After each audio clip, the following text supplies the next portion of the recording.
Olá, eu sou Denis Robert, técnico da Imeltro, que é importador oficial da GAD no Brasil. No vídeo de hoje nós vamos estar dando uma olhada como fazer a extração do café nas máquinas automáticas usando o café em pó. Para mim poder usar o café moído na máquina automática, eu preciso ficar muito atento com a moagem desse café.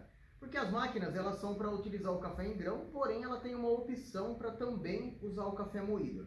Porém, o que acontece? As máquinas elas são para café expresso, então ele precisa ser uma moagem própria para o café expresso. Então, o método do café expresso ele exige uma moagem específica. Então, eu não posso simplesmente ir lá no mercado e comprar um café moído numa moagem que seria para coado, para um outro método específico. Eu preciso de uma moagem que seja própria para o expresso. Então, não adianta eu pegar um café. Eu vou lá no mercado, aquele café que normalmente aquele café mais tradicional que a gente costuma encontrar nos mercados, a moagem dele é muito fina. E aí quando eu colocar ele na máquina, eu colocando ele na máquina, a máquina não vai conseguir, ela não vai conseguir filtrar esse café corretamente, porque ele vai ficar um café subextraído. Porque ele vai estar muito fino e eu ainda corro o risco de poder entupir a máquina. Tá? Então ele tem que ser uma moagem própria para o café expresso, ela tem que ser uma moagem um pouco mais grossa. Tá, aqui eu tenho a moagem, né, do café que eu tenho, né, que eu próprio já moí esse café. Então você vê que ele é um pouquinho mais grosso, ele não é igual aquele café mais tradicional, né, que ele é muito fino. Então ele aqui é um pouquinho mais grosso, que seria o ideal para a gente poder usar na máquina de café expresso, nessas máquinas automáticas, tá? E outra coisa, a máquina, ela tem que ser exatamente uma medida. Ela vem com esse medidor, né, vem junto com esse medidor a máquina. Então eu venho aqui, eu pego exatamente uma medida, tem que ser uma medida exata, não pode colocar duas ou mais.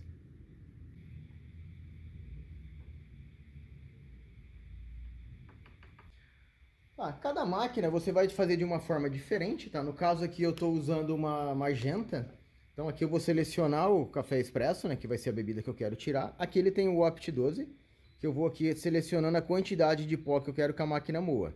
Aqui ele vai ter o desenho de uma colherzinha, que é exatamente aquela colherzinha lá que vem junto com a máquina. Tá? Nos outros modelos vai ter o mesmo desenho e normalmente é no mesmo botão.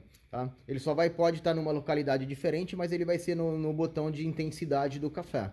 Tá? Então você vai selecionando lá até aparecer o desenho da colherzinha e aí a máquina já vai estar pronta para tirar o café.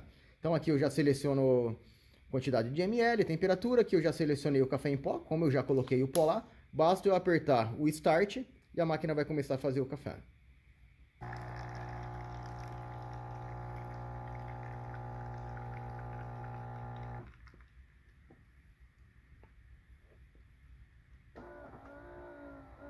Então aqui eu já tenho o meu café preparado. É uma forma bem simples de estar fazendo o café. Basta estar usando o pó. Porém, sempre lembrando, tem que ser uma moagem específica própria para o café expresso e usar a quantidade correta. Ok? Espero mais uma vez ter ajudado vocês e até breve.